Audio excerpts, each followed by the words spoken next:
ছাত্র জনতার আন্দোলনের পর গঠিত অন্তর্বর্তীকালীন সরকার বিভিন্ন খাতে যে সংস্কার উদ্যোগ নিয়েছে তাতে পূর্ণ সহায়তার আশ্বাস দিয়েছেন বাংলাদেশে নিযুক্ত জাতিসংঘের আবাসিক সমন্বয়ক গোয়েন লুইস। প্রধান উপদেষ্টা ডক্টর মোহাম্মদ ইউনূসের সঙ্গে অনুষ্ঠিত এক বৈঠকে জাতিসংঘ প্রতিনিধি এই আশ্বাস দেন।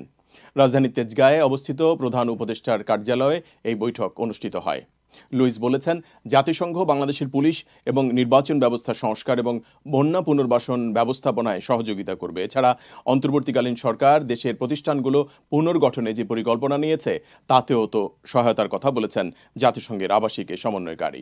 বৈঠকে সংস্কার, দুর্নীতি, বন্যা, রোহিঙ্গা সংকট এবং জুলাই আগস্টের হত্যাকাণ্ডের বিষয় উঠে আসে। লুইস পুলিশ প্রশাসন সহ নিরাপত্তা বাহিনীতে সংস্কারের বিষয়ে খোঁজখবর নেন। আর এ সময় প্রধান উপদেষ্টা বলেছেন, সরকার পুলিশি সংস্কারকে অগ্রাধিকারের শীর্ষে রেখেছে। লুইস বলেছেন, জাতিসংঘের নেতৃত্বাধীন তদন্ত দল ইতিমধ্যে জুলাই এবং আগস্ট মাসে সংঘটিত হত্যাকাণ্ড এবং মারধরের বিষয়ে কাজ শুরু করেছে।